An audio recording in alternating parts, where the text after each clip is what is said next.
Buenos días o buenas tardes, depende del horario en el que estén. Mi nombre es Horacio Argente, para los que todavía no me conocen. Les presento el módulo 17, creo que es, el paciente con anemia.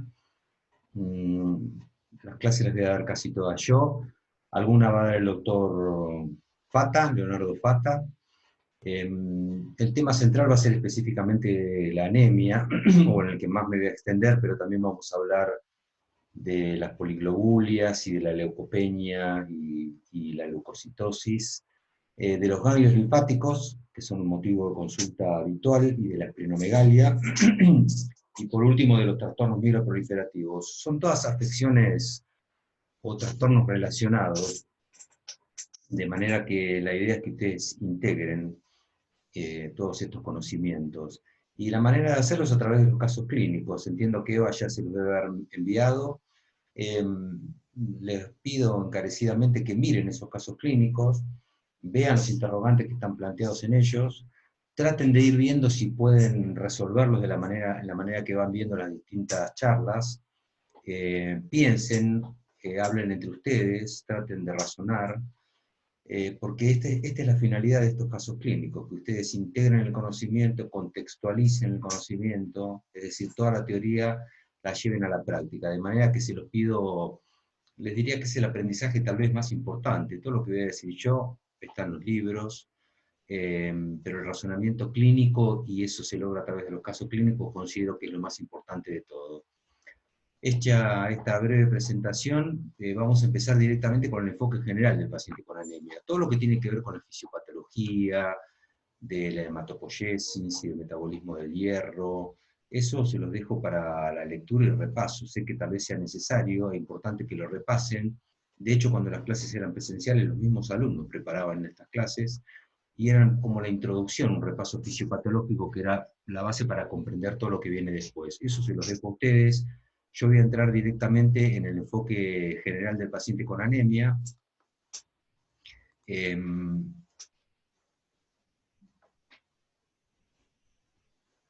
a ver si logro compartir la pantalla. Bueno, muy bien. Eh, ¿Por qué el tema de la anemia, o por qué el tema de la anemia yo lo considero tan importante? Y creo que ese va a ser el eje de esta semana. Bueno, miren, en primer lugar, tiene que ver con su fisiopatología, perdón, con su epidemiología, que es harto común y frecuente, y de eso vamos a hablar, pero vamos a hablar también de cómo se hace el diagnóstico, cuáles son las manifestaciones clínicas, y en última instancia, antes de hablar en las otras charlas, yo les voy a hablar específicamente de la clasificación o de los distintos tipos de clasificación. ¿Mm? Entonces, eso es lo que les decía recién. Arrancamos con la epidemiología y van a ver por qué es tan importante. Después vamos a ir al diagnóstico directamente y van a entender por qué vamos a hablar al principio del diagnóstico. Después vamos a hablar de las manifestaciones clínicas y cuáles son los motivos de consulta, y las etiologías, y por último la clasificación y los tipos. Vamos a arrancar con el tema de la epidemiología, para ponerlos ustedes en contexto. Este estudio, que puede parecer ahora antiguo, porque terminó en el 2005, lo hizo la Organización Mundial de la Salud, y entendiendo la importancia que tenía la anemia como problema de salud en el mundo, llevó a cabo este estudio en 193 países y abarcó aproximadamente los 3/4 de la población, el 76% de la población mundial. Eh, la Organización Mundial de la Salud reconocía que este era un problema realmente importante, y por eso llevó adelante este estudio tan global. Es un estudio de la anemia en general. Yo les voy a mostrar algunos números para que ustedes se hagan una idea de la importancia del problema. ¿Qué hizo la Organización Mundial de la Salud? Utilizó un criterio para definir, utilizó un porcentaje en realidad, para definir cuando un determinado problema de salud abarca o ocupa a un porcentaje importante de la población, esto debe ser considerado como un problema de salud pública. Entonces, ahí tienen ustedes los porcentajes. Cuando es menos del 5%, no se lo considera un problema de salud pública. Claramente es un problema de salud, cualquiera sea su porcentaje. pero cuando es menos del 5%, no, esto no es un problema para la salud pública. Y después están los distintos porcentajes, de 5 a 20 es un problema moderado, leve, de 20 a 39 moderado, y cuando abarca más del 40% de la población, se lo considera un problema severo de la salud pública. Fíjense en el segundo cuadro, están los 192 países aquí agrupados, y acá está específicamente incluida la población más vulnerable a la anemia en particular, que son los niños en edad preescolar, las mujeres embarazadas y las mujeres en general.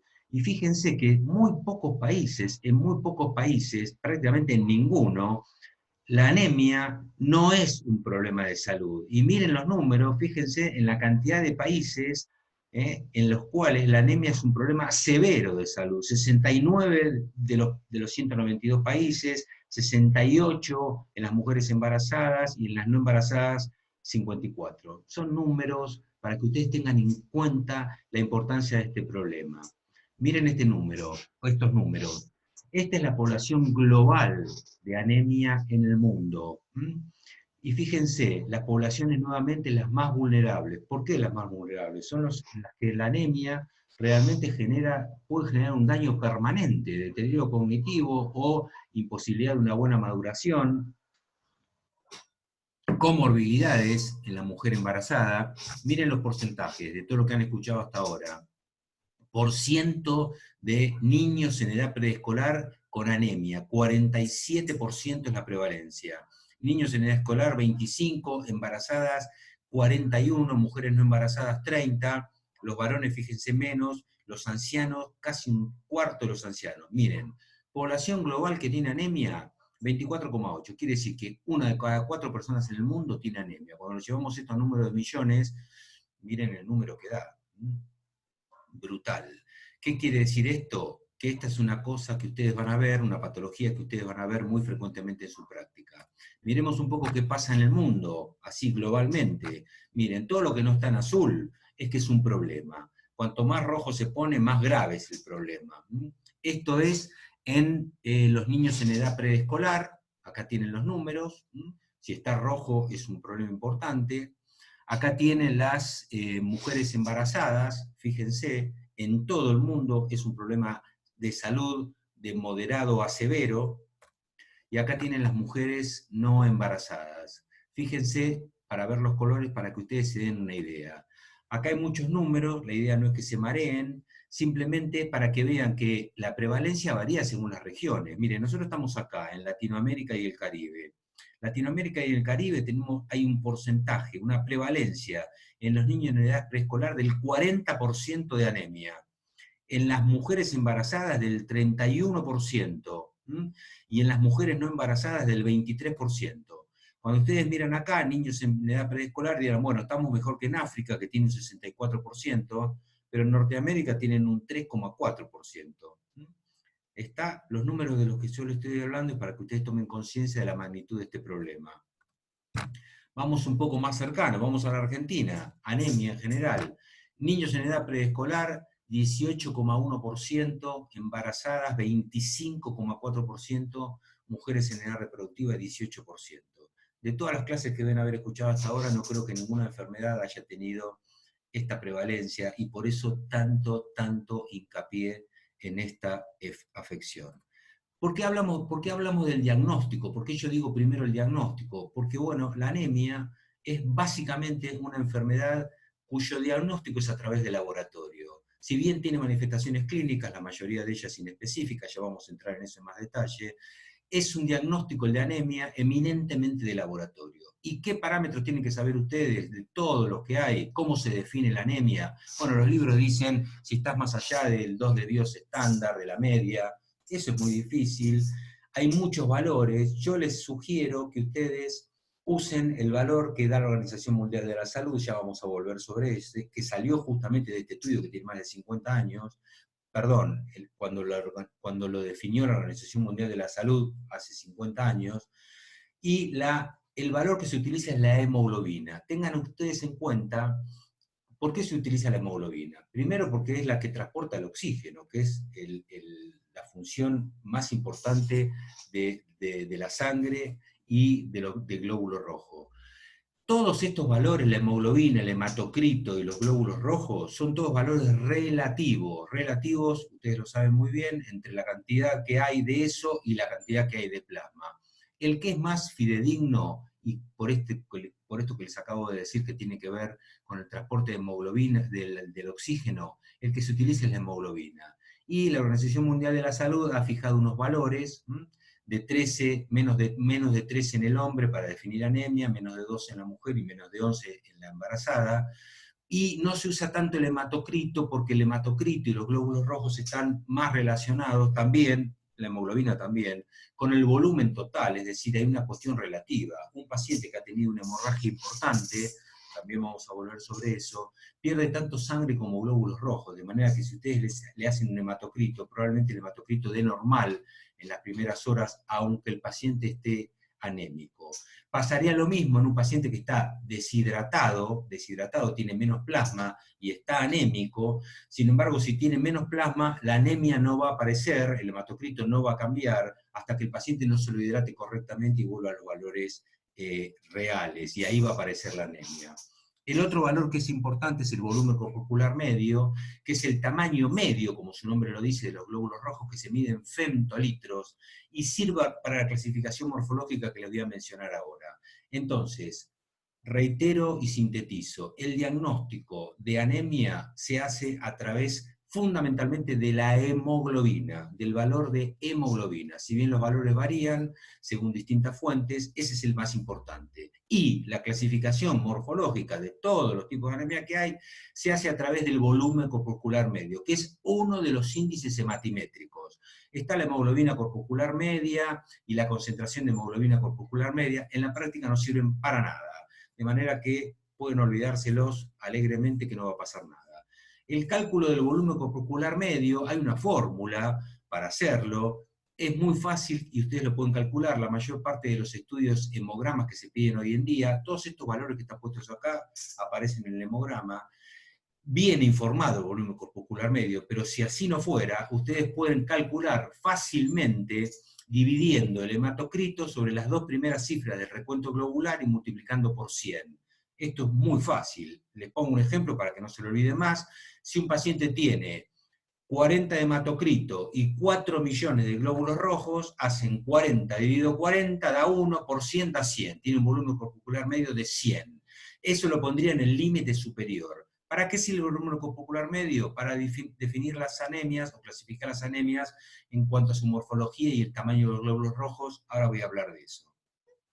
Acá está el tema del diagnóstico. Ya se los adelanté. Menos de 13 gramos en el hombre, menos de 12 gramos en la mujer, menos de 11 gramos en la embarazada. Gramos por decilitro, acuérdense. Desde luego en los libros van a encontrar otros valores. En la práctica yo les aconsejo que usen este valor.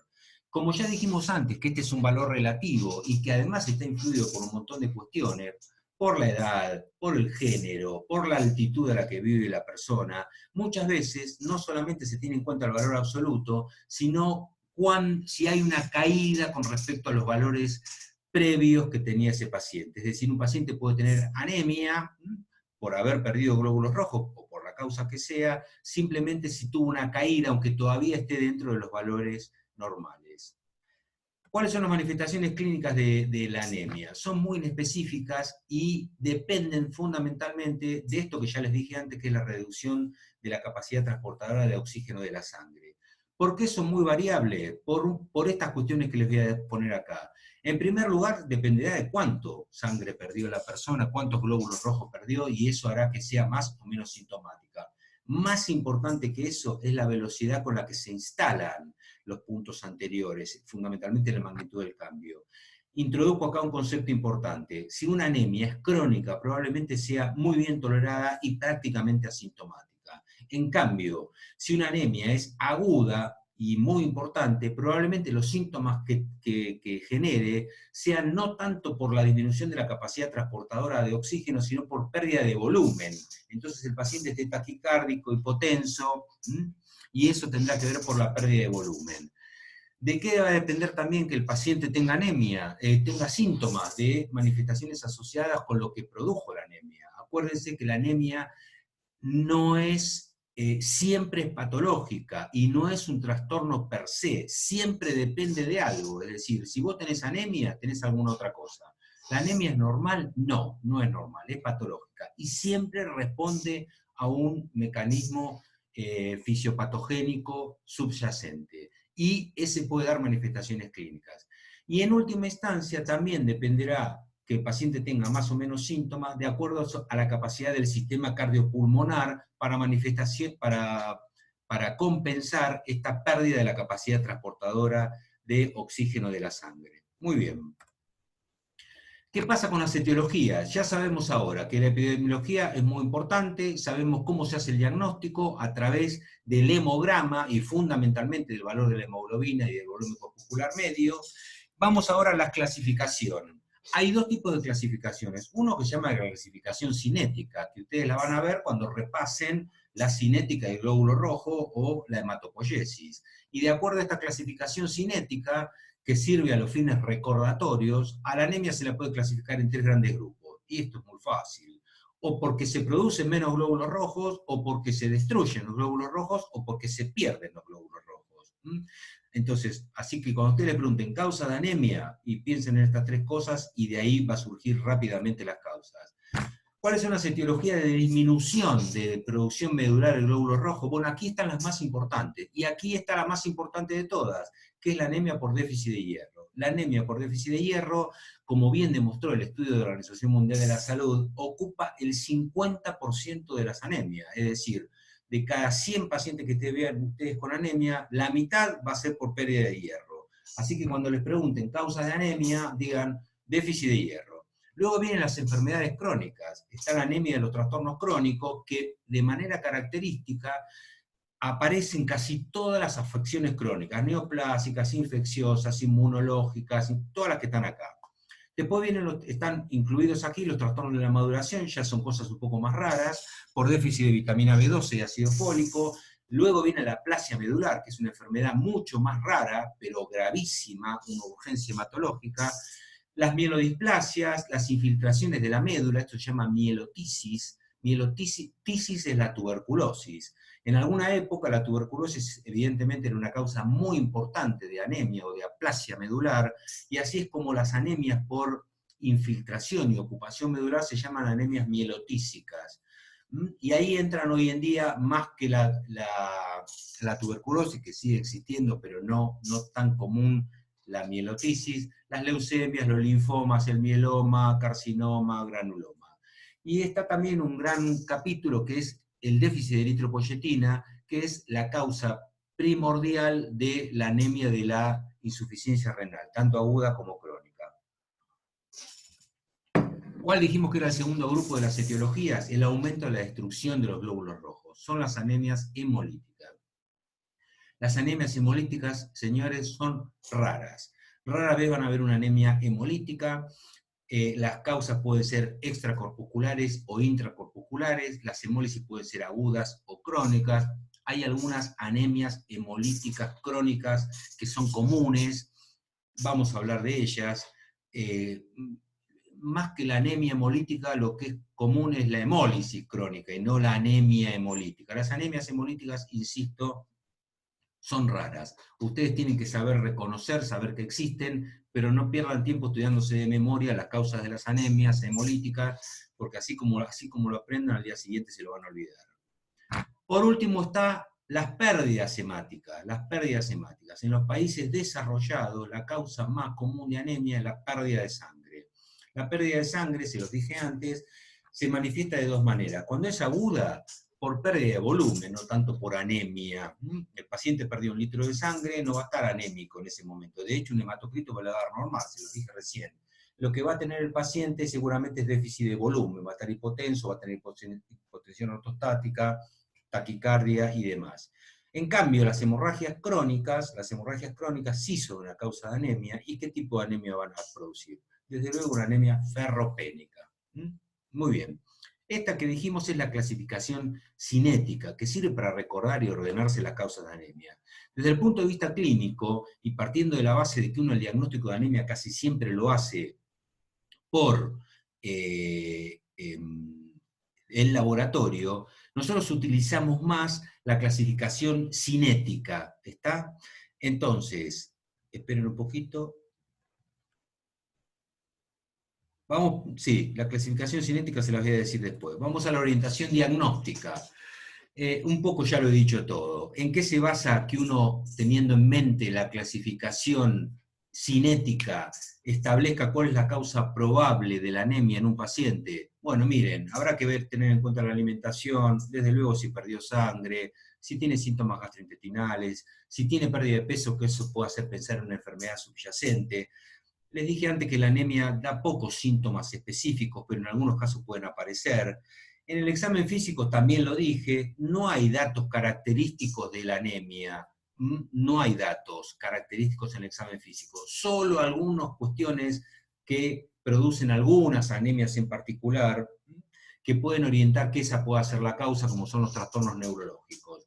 Mucho más común es encontrar algunas otras patologías en el examen físico, algunos otros hallazgos en el examen físico, que tienen que ver con enfermedades asociadas con la anemia. Acuérdense que yo les dije que la anemia no es una enfermedad per se, sino que siempre responde a algo. Entonces, un paciente que tiene petequias, o un paciente que tiene adenomegalias, o un paciente que tiene esplenomegalia, o un paciente que está histérico, nos orientará hacia la posible causa de esa anemia.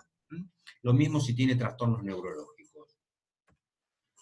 Estudios de laboratorio, así se confirma el diagnóstico de anemia. Y ya se los dije, se hace a través fundamentalmente de la hemoglobina. Muchas veces hace falta pedir otras cosas. Yo hasta ahora no hablé ni de las plaquetas, ni de los reticulocitos, ni de los parámetros del hierro, ni del ácido fólico y las demás cosas, menos el estudio de la médula ósea, porque esto es requerido solamente para algunos tipos de anemia y muchas veces para hacer el diagnóstico etiológico de la anemia.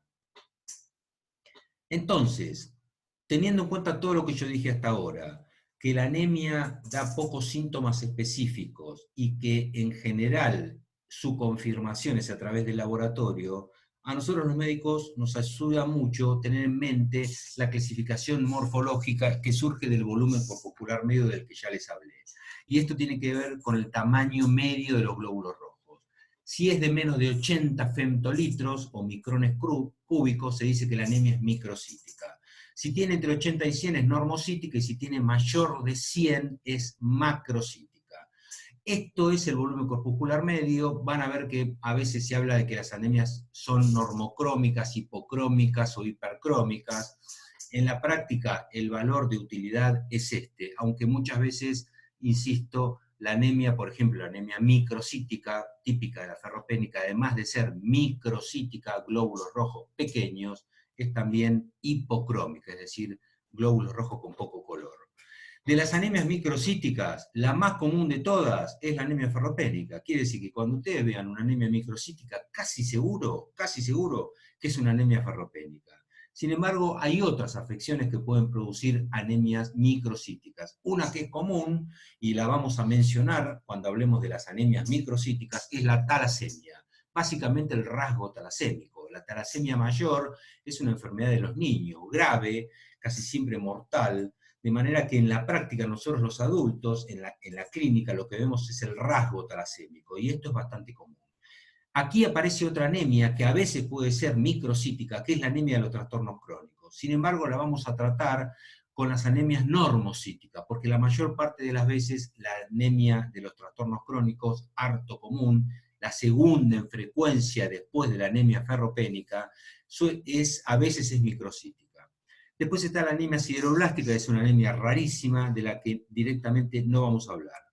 ¿Qué pasa con las anemias macrocíticas? Aquellas que tienen un glóbulo rojo grande, mayor de 100 femtolitros, se dividen en dos grandes grupos, en megaloblásticas y no megaloblásticas. Y esto tiene que ver con la presencia, y aquí introduzco otro elemento, si aparece una anemia macrocítica, ustedes seguramente necesitarán hacer un frotes de sangre periférica para ver si aparecen lo que se llaman rasgos megaloblásticos, que son los macrobalocitos, la anisocitosis, que es la diferencia en los tamaños, la poiquilocitosis, que es la diferencia en las formas, los neutrófilos polisegmentados y las macroplaquetas. Si aparece todo esto, uno dice que la anemia es macrocítica megaloblástica. Y esto es importante porque se correlaciona con determinadas etiologías de las que ya vamos a hablar.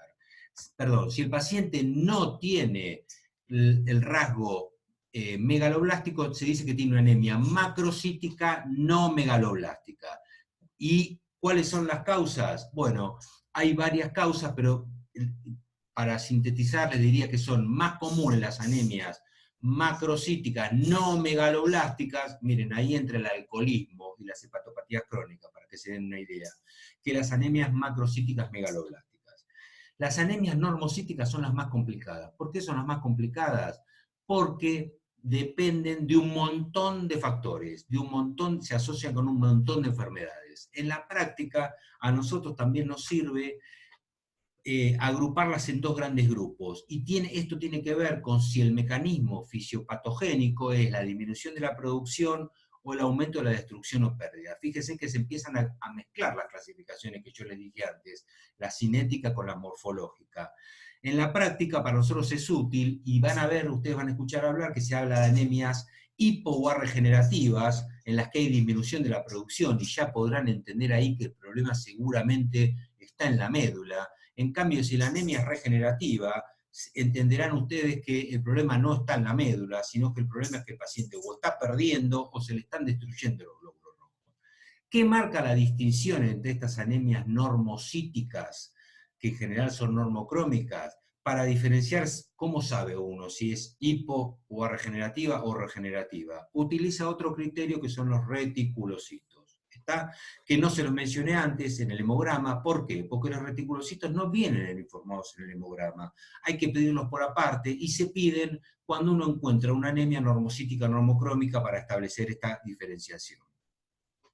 Entonces, les ha quedado a ustedes de esta primera charla una clasificación en mente debieran tener de las anemias de acuerdo a su morfología, es decir, básicamente al tamaño del glóbulo rojo. Y eso para mí es lo más importante. Y acordarse, desde luego, que es una enfermedad muy, muy común.